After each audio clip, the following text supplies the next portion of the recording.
Hey there, sheepdoggers, and welcome to something new I'm trying. And this is basically going to be called something along the lines of Spotlight. And it's something I'm doing because one thing people always say to me, well, no, yeah, always is maybe over exaggerating it, but one thing people have said to me is that they love it. They love seeing new games, like smaller games, lesser known games. One of the reasons they like my channel is because I introduce them to games that they end up really liking. You know, games that they wouldn't have known otherwise. And there's probably a lot of other YouTubers who do that, but fuck it, I'm going to do that too, because being unique is overrated. So this is a Spotlight on King of Dragon Pass, which is a game I enjoy. I don't play it that much, but it just came out on Steam recently, and I saw it, and I was like, nope, totally getting that, so, yeah. And basically, it's kind of simulation strategy, it's very lore-rich, so you have to be willing to get into the lore of it, but we'll kind of go into it, and we'll play it a little bit, and you'll see what I mean. It still confuses me, like a lot of it, so...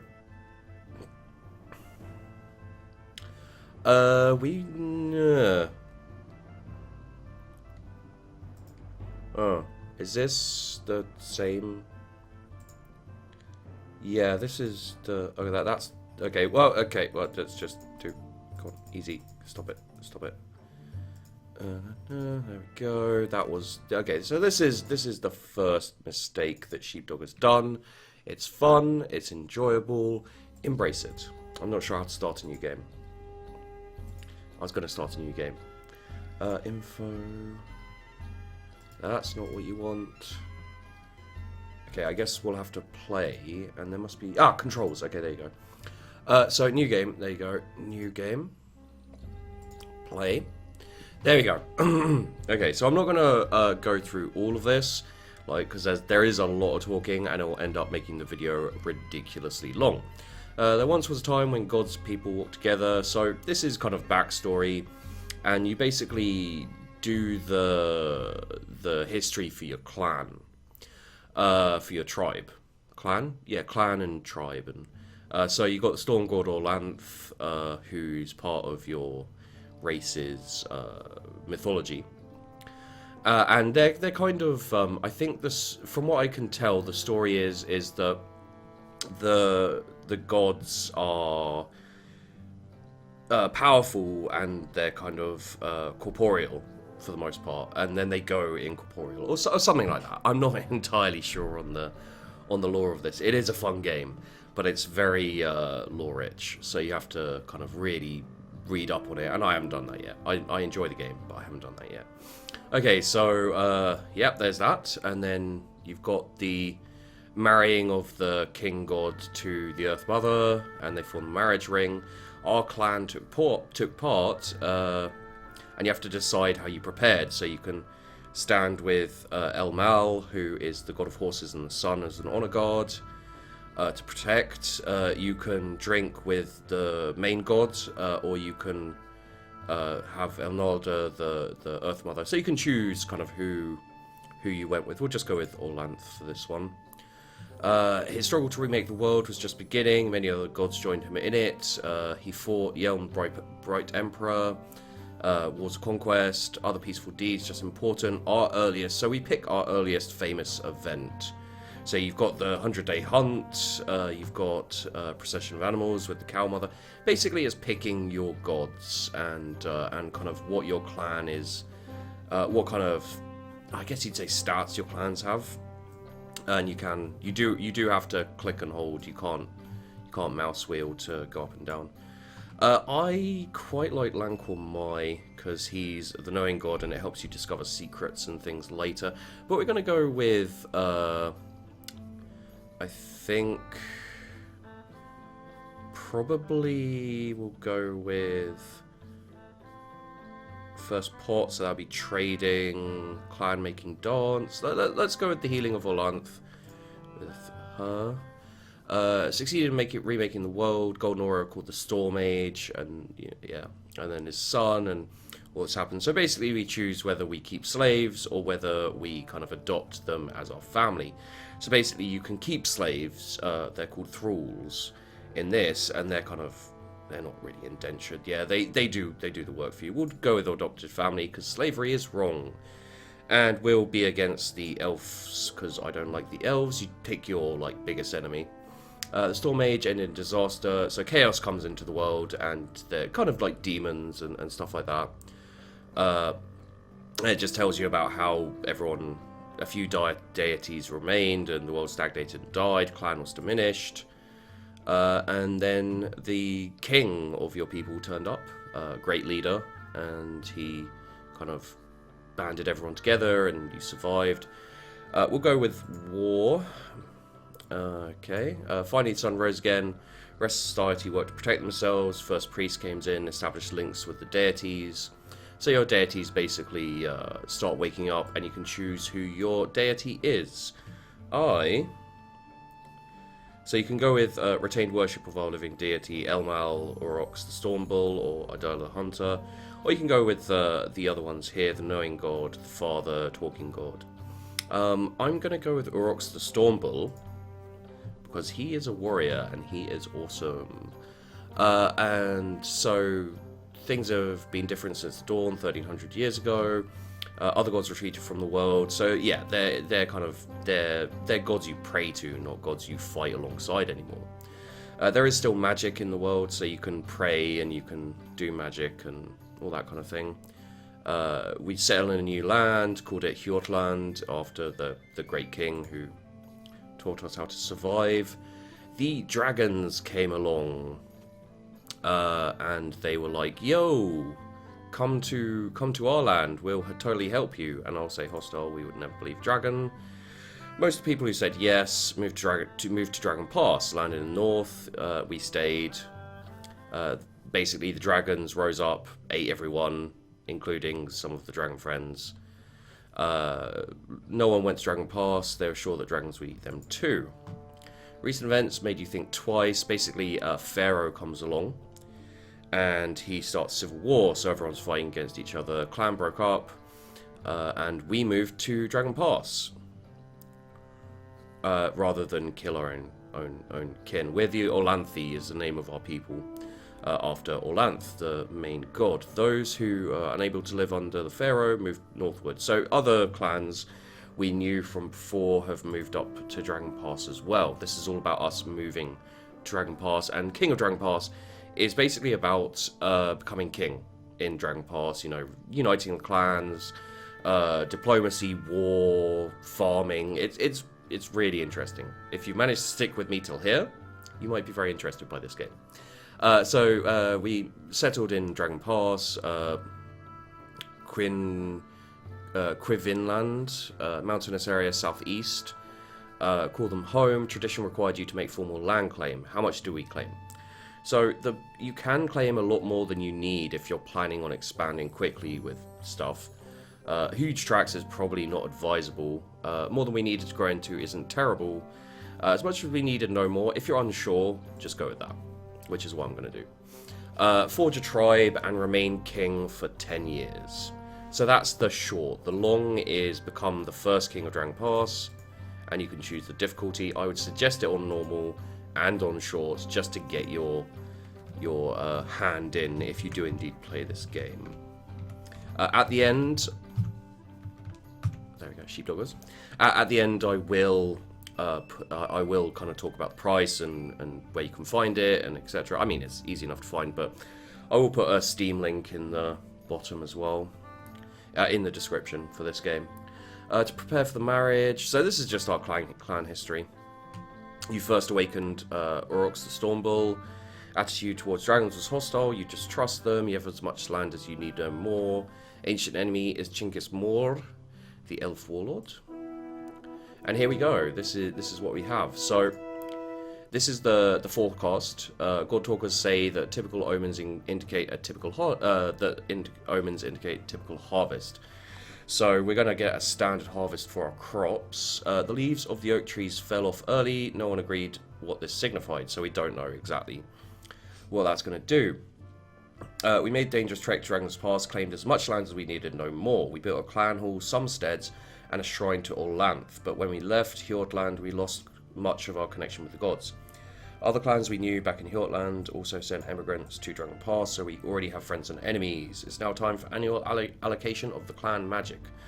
So what this is, you can see here we have 7 magic in reserve, and you can see our cows, our goods, our food, our magic, our population, and our weapon thanes. Weapon thanes are proper warriors, almost like captains, I guess. There's our reputation. You can see it's sacred time. This is the movement. So this is our ring, clan ring, and these are advisors. You can click on them for advice. So spend what we can on mysteries so we can sacrifice and understand and perform Orlanth's blessings. So this is Agrand, and you've got might as well spend it all since we'll have the same amount next year. If we spend it all, we won't have anything left for emergencies, but if nothing unusual demands our magic, we won't have gone as benefit. I don't know which is better. Thank you, that's very helpful. 1 to crop magic, which I am actually going to do. Leave some magic available in case we need to call on the Earth Goddesses. I may have already said this, but being a war clans mean we cannot perform herd-related rituals. Spend all we can on mysteries, then we can sacrifice for understanding of important blessings. We can only spend 1 in mysteries anyway, so that's probably a good idea. I will explain what these do as we go. We should certainly spend a point or 2 on trade magic, and let's allocate 2 to quests and then perform a hero quest. I don't really want to perform a hero quest, I don't think. So I'm going to spend 1 on herds, because as this... who was it? One of these said... yeah, being a war clan means we can't perform herd-related rituals, but we can put some magic on herds so that our cows and everything are fine. Let's put 1 on war, I think. I'm not intending to go to war. We'll put 1 on quests, 1 on trade, and leave 1 in reserve just in case, I think. So let's go with that. So here we are. This is our first kind of proper turn. And you see, we've got a war clan. If we want, we can reorganize. These are the people on our... This is our clan ring. We can replace people as and when we want. You can also switch to balanced or peace if you need. We're not going to. You can switch out how many farmers... adopt new farmers from. So you can get new farmers. You can offer land and cattle. Land and sheep, land only. The clan, yes. No one is qualified to act as a healer on the ring. Any worshipper of Chalana Arroy lets us perform healing rituals. So yeah, you see, there's different ways for us to adopt farmers if we want. We're fine with farmers for the moment, I think. Feast is in order. No one is quite qualified to act as a healer. The Sheepdoggers clan, the clan, yes. I can't add to what's been said. The clan, yes. So they don't have much in the way of advice right now for the actual clan area here. So the farming, cattle is good as pasture in which it grazes. Food situation seems okay. Expected harvest should last a year. So the harvest, this is the food we're expecting here. We can slaughter if we run out. We can bless crops if we choose. That's Ernalda blessing. And then we have the Orlanth rain, which helps raise our crops. So we're going to be mostly farming, probably. We need 262 farmers and 210 oxen. So how many farmers? Yeah, we got more than enough farmers. And 210 oxen, we've got that too. Oh, it says here. Yeah, so we might want some more cows. We'd have to trade for them, most likely. We don't want to kill them, but we've got sheep and pig there as well. We could handle another 31 hides of land on the cropland, which would go out of this, which isn't a I think our population isn't that high, and we're getting a lot of harvest, so we should be fine. Pig needs 23 hides of wildland. Other livestock, they need 69 herders to tend them. Okay. Whether or not we have a good harvest depends a little on our actions, and we should have enough food. Okay, so magic. So you can either just pass a turn, which we may do. I may possibly sacrifice.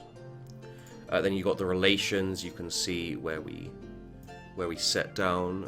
There we are. We're right there, and we've got all these guys here. Like, for example, these guys are neutral, neutral, neutral. I don't think we have any. Yeah, these guys here are all neutral.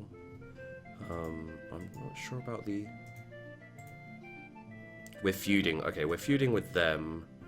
You can look through. We owe them a favor, so you can have favors, and you can call in favors as well.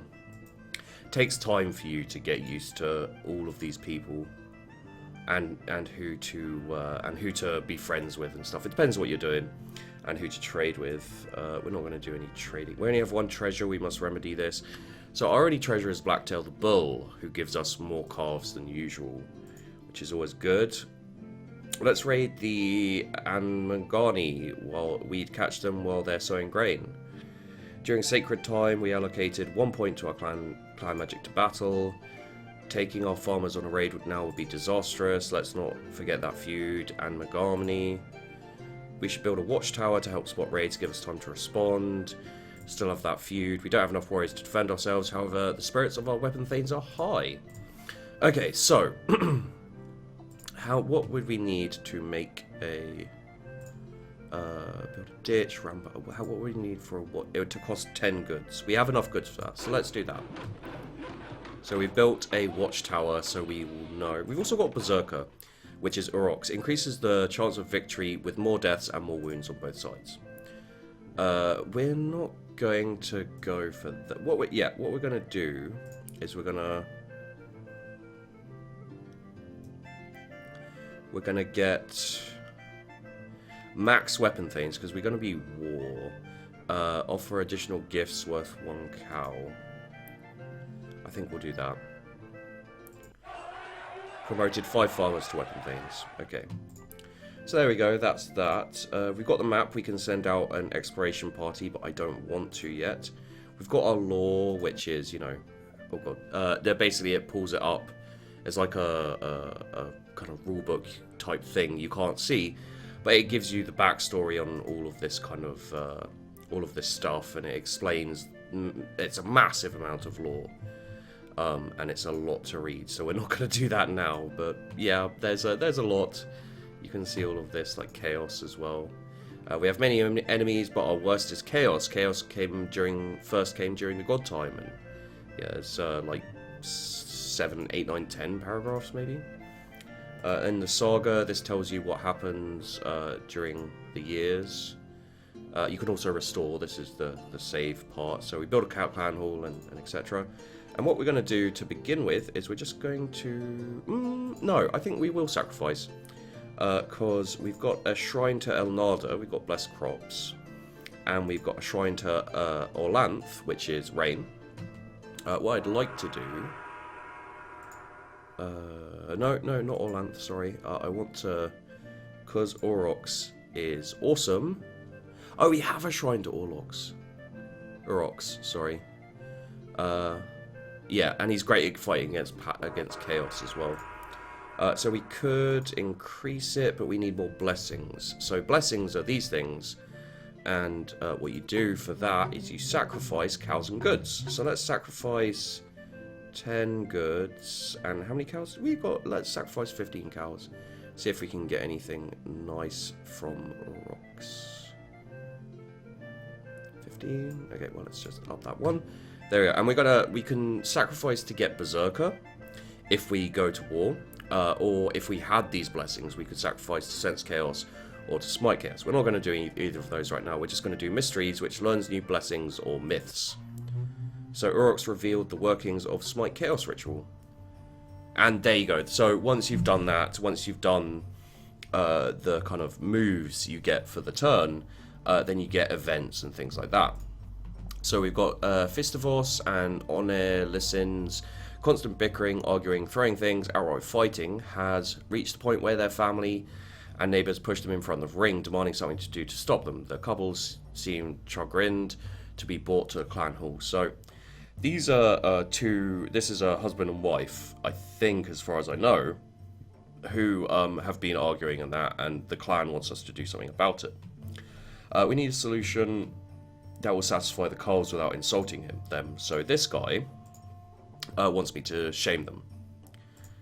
I shall sleep with them both, and then they will truly know the meaning of bad spells. So this guy here, he is a trickster, I think.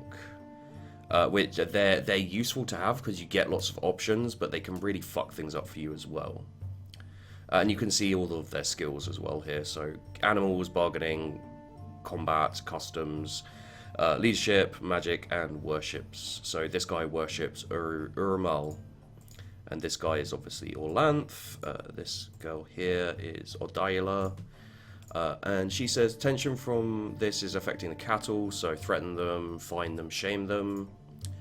Crops will grow better and the work will be smoother without their constant fighting, so again.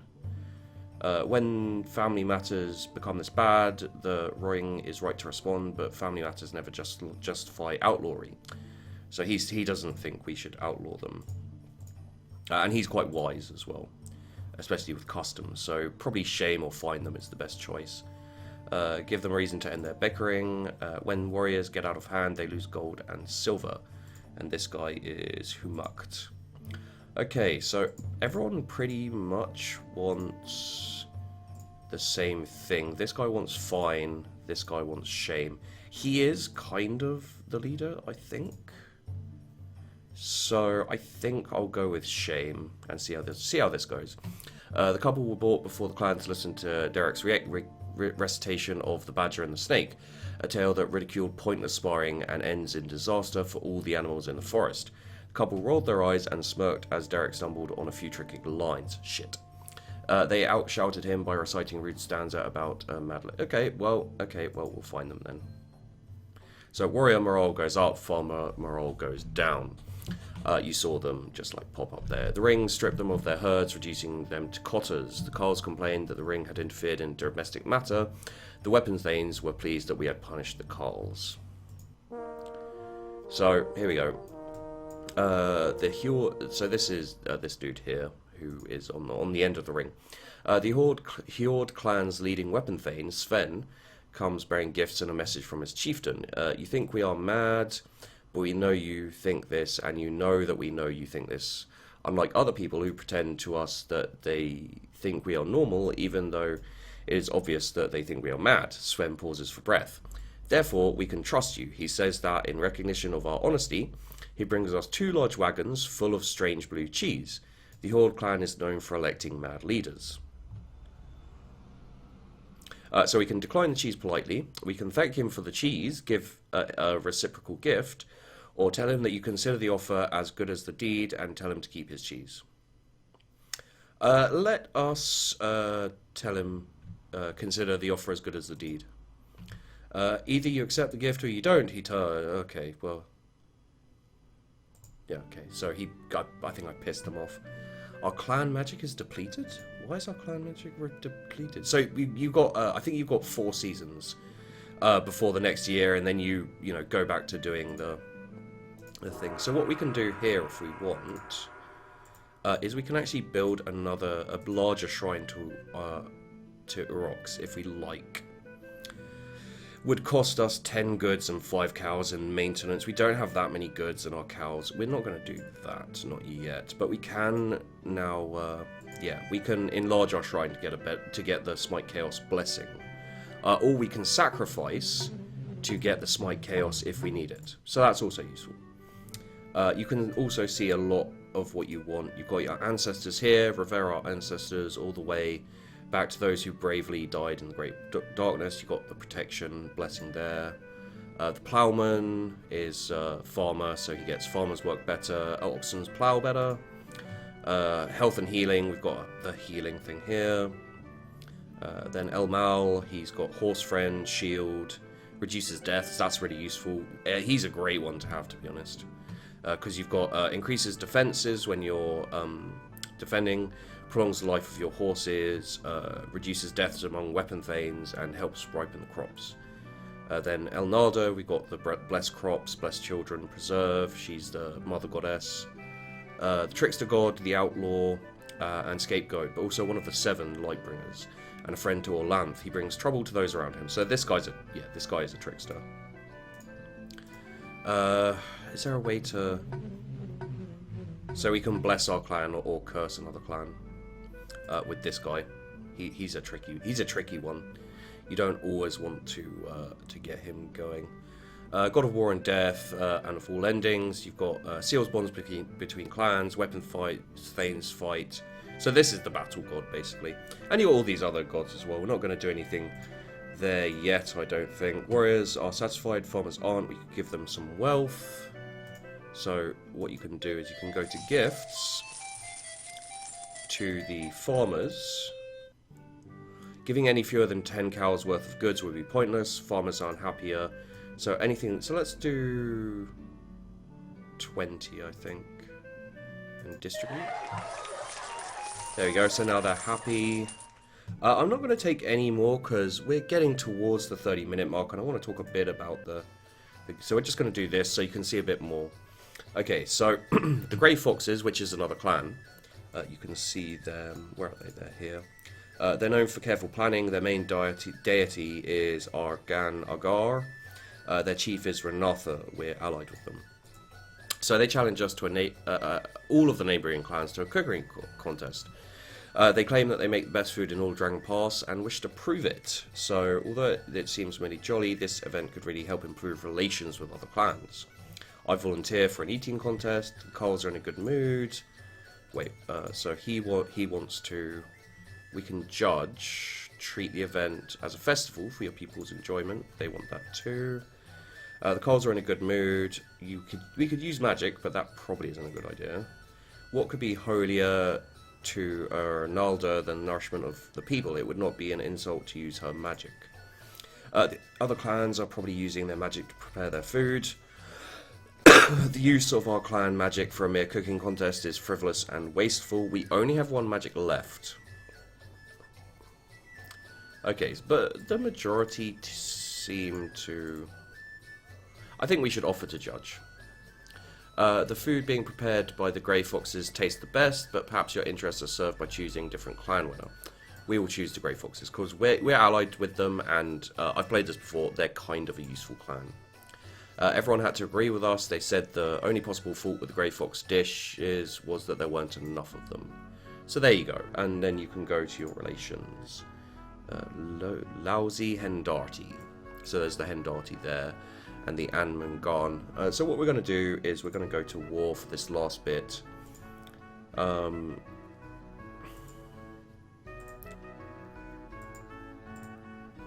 Earthen ramparts would help protect our wealth if we're attacked. We have a feud. So because I'm not going to go, what we're going to do is we're going to raid the Anmangan.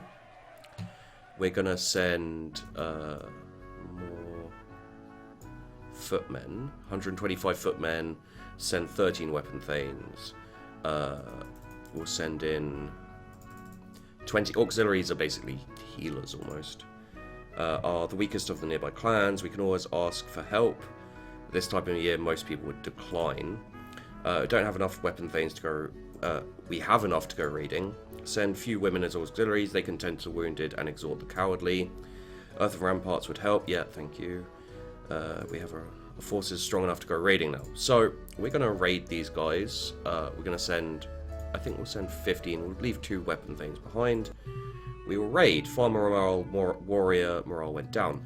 The feared refused to muster. They said this was harvest time, not raiding time. Weapon thanes refused to raid. Okay, so we couldn't raid because of that. And we'll do this one more time. So in Nothia, trader of the Nari clan, comes to your Tula. Tula is like your hearth or whatever, I think. In an effort to restore a reputation, it pains me to even speak of this matter, but there's another trader, Rangor of the Grey Fox clan, who has been spreading most outrageous lies about me. Says that I practice evil magics. I've come to assure you that I have done no such thing, and to warn you that Rangor will lie about you too, if it suits his purpose.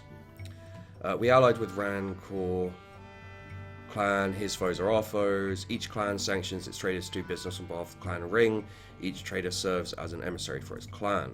Not a matter of concern to warriors. Listen to her, but promise nothing. Many people believe Enothea and want to see Rangor punished.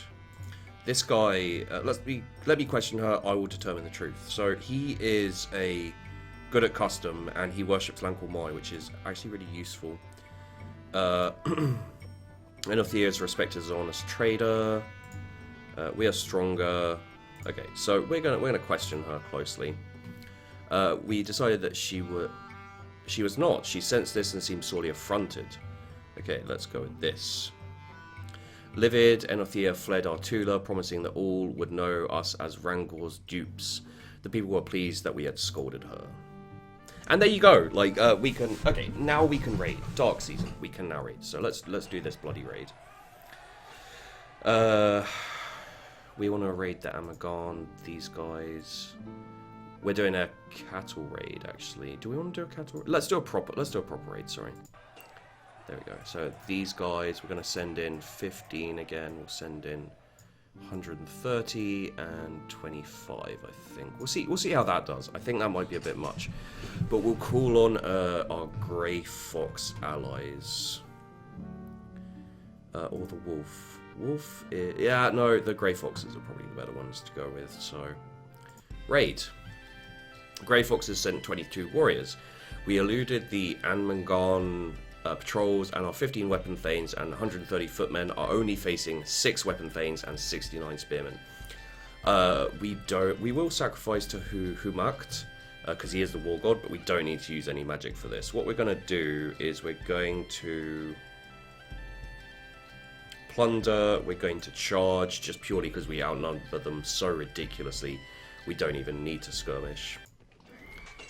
We ran through a hail of missiles and smashed into the Amagani. Fierce fighting ensued. We drove the Amagani from the battlefield and were able to plunder their Tula. Our share of plunder was 48 cows and 3 horses. We took 45 cows worth of loot. Due to their prompt healing, our auxiliaries kept 2 warriors from dying and bandaged 1 of the wounded. So we lost no one. We killed 1 of their weapon thanes. We wounded 2 others. We killed 7 of their footmen, and then we wounded 10 of their footmen. And there you go. Warrior morale has gone down. But this is because of this event. So let's just do this event very, very quickly. Let's not worry about it. Let's just go, whoa, stuff happened. Warrior morale went up. That was a good choice. So yeah, there you go. That's that's this King of Dragon Pass. It's a very fun game. I really do enjoy it. I don't know all of the lore and everything, but one thing I really do enjoy is I like streaming this and playing with the viewers, so I have the viewers vote on what we do, and it can get really fun. Let's just see if I can. King of Dragon Pass. Is there a? I'll get to the store page so I can let you guys know how much it is at the very least. King of. Yeah, so if you type King of Dragon Pass, it's the second one there. And it is £8.99 pounds